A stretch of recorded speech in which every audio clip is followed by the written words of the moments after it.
Olá pessoal do YouTube, o Júnior Pinheiro outra vez. Vou mostrar para vocês mais uma etapa aqui do restauro do piso da van E350. Primeiro eu fiz esse moldezinho aqui de papelão. Aí com o molde fiz um molde de lata.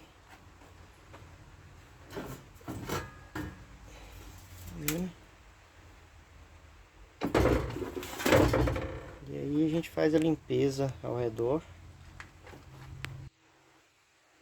Vai começar o processo de emborrachamento do piso.